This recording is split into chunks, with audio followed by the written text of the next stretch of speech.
Hey, what's up, you guys? Marty Schwartz here from GuitarJams.com.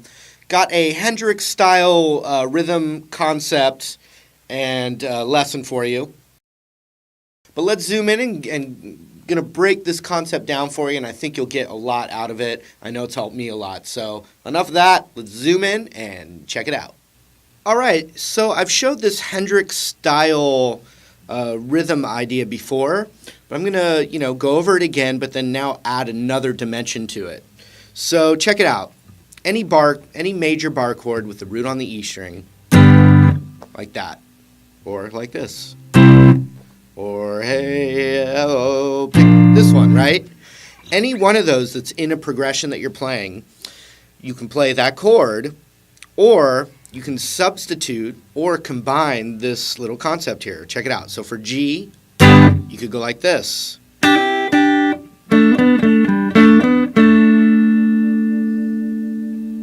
Or you could go,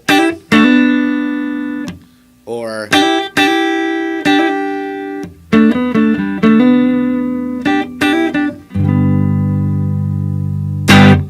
all right, so let me show you that concept first. But then, like I said, we're going to add a dimension to it. So you can think of this bar chord here.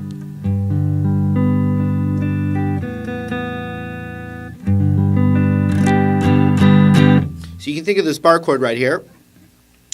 And whenever you see it, you can cover up these two high here, the B and the high E. And then hammer on a whole step up on that B string as you're covering those two like this. So you have this, but you could do this instead. Okay, you could pull it off. You can do anything you can think with it.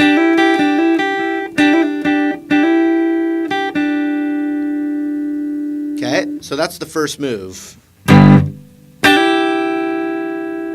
Okay, then middle finger is kind of how I track it, goes to that part of that chord. Okay, so look at that.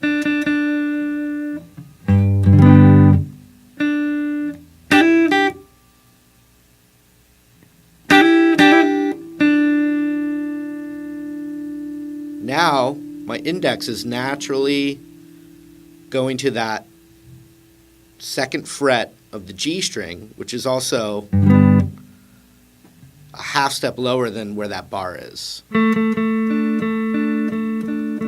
So you have this, you could have this, and then we're going like this, and we're going to hammer on, which would, for right now, we're hammering on to that note of the bar chord. And for G, it happens to be the 4th fret of the G string. So we're holding this little thing, and then we just hammer that ring finger onto that 4th fret of the G string there. Like that. When you put them together,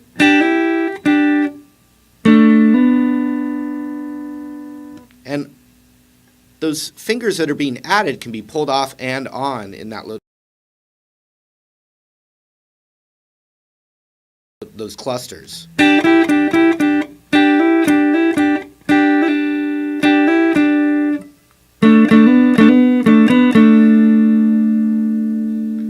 Okay, so let's see here. If I just strum with my looper on that bar chord,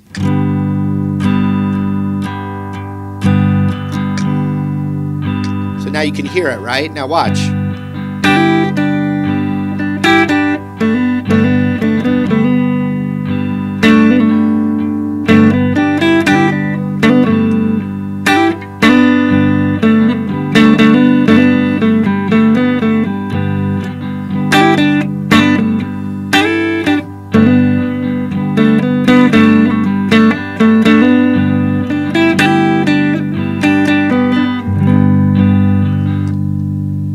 Pretty cool, huh?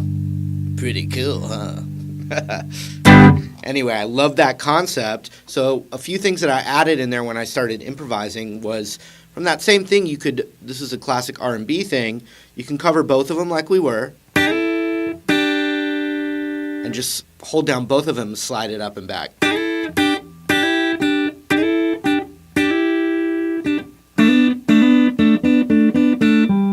what I'm doing is I was just getting my pinky to the root of that bar chord. So it's a G note of a G chord.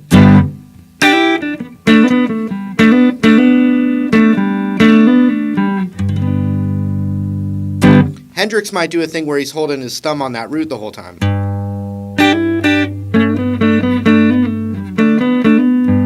You know, so you can get that droning bass note. It's hard for a lot of guitar players, including myself, so I like to just think of that concept. So one other thing to add to what we were already doing there is now I'll just do 2 chords, and you can see how it starts to get interesting. So I've got a G major chord.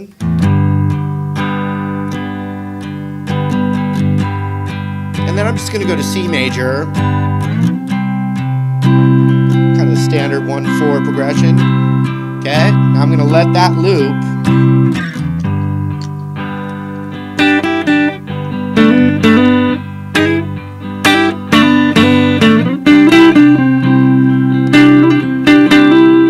See right up there, C is right there.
Can never go over that stuff enough, really, to add to your cool rhythm chops, you know?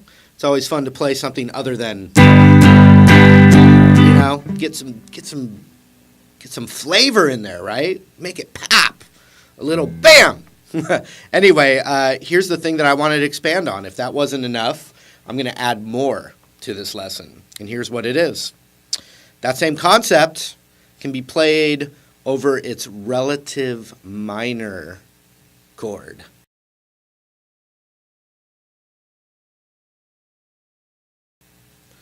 So, oh boy, we're getting a little theoretical here. But I've had some students that were really good at guitar, but maybe, you know, their theory knowledge was a little behind their actual playing and knowledge in their ear. So the relative major, relative minor is a concept that, you know, I think is really important as you start relating to music in general. But so, here's how you do it. You know, the best way to do it is you take that major chord and you just put your pinky on the root. And then the minor third down, which right now it's actually the open E, because it would be like if this was a fret. So E. So that means that E minor is the relative minor to G major. I got some mail. Anyway, it's like the yin and yang. They're related to each other, okay? Let's do it with a different one where we don't have to use the open string. C major. Here's a C major.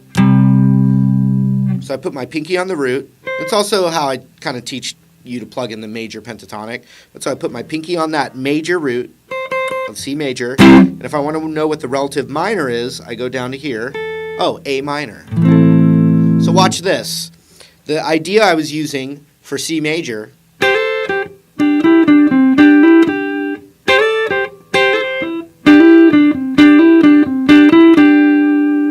that can actually, all that stuff can work over an A minor chord, and it gives you a completely different sound. And I'm going to show you that right now. And I think it's really cool. It's like a 2-for-1. You don't have to learn anything new, just how to use it in a new way. So here's A minor.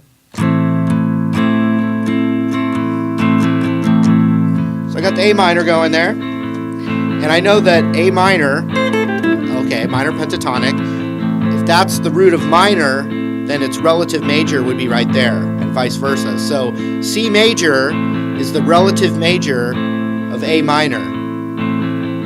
Okay? So I can do C major tricks over A minor. Check it out.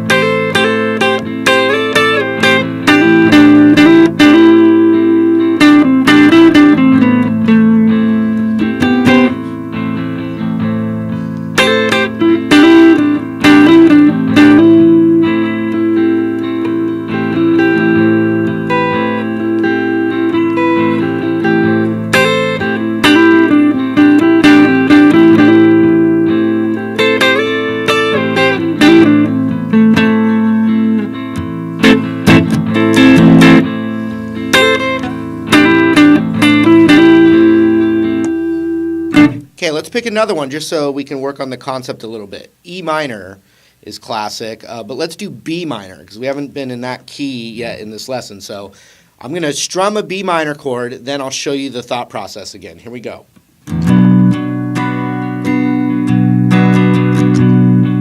Okay, so we got B minor. What do I do? Well, minor chord, minor pentatonic. So there's the B note.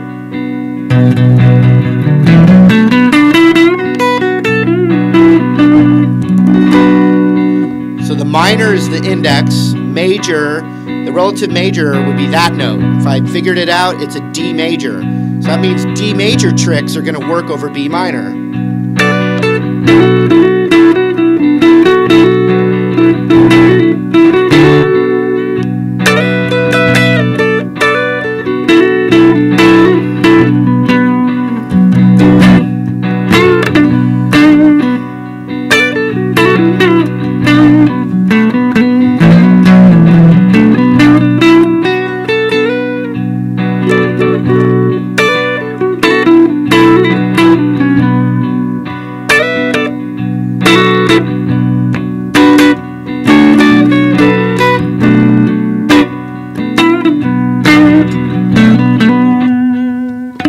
Okay, let's hear what it sounds like if I do the chords relative major and minor, and we just play that same concept over both, so you can hear that. And what I mean by that is I'm going to play a progression of G major to its relative minor, which is E minor. So G major to E minor, and then I'm going to use that idea, the same idea, for both chords, and you can hear that. And that's kind of related to like modal kind of things, but don't worry about that for this. Here we go.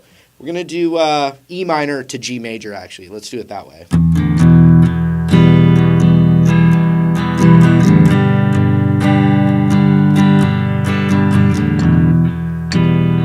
Okay, here we go. Got a little character here.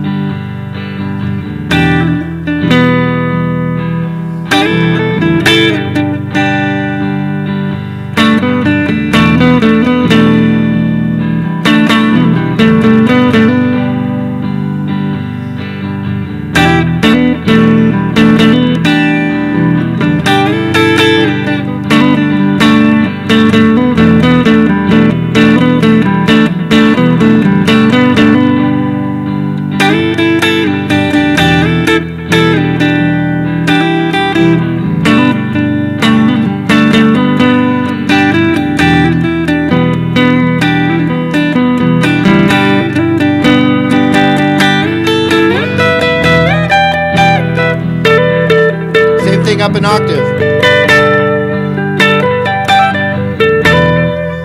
So what I was doing there was basically it like sounded like a guitar solo, but I wasn't thinking a scale. That, you know, the notes came from a scale, but I was thinking of that concept, that little chordal concept that we started this lesson with.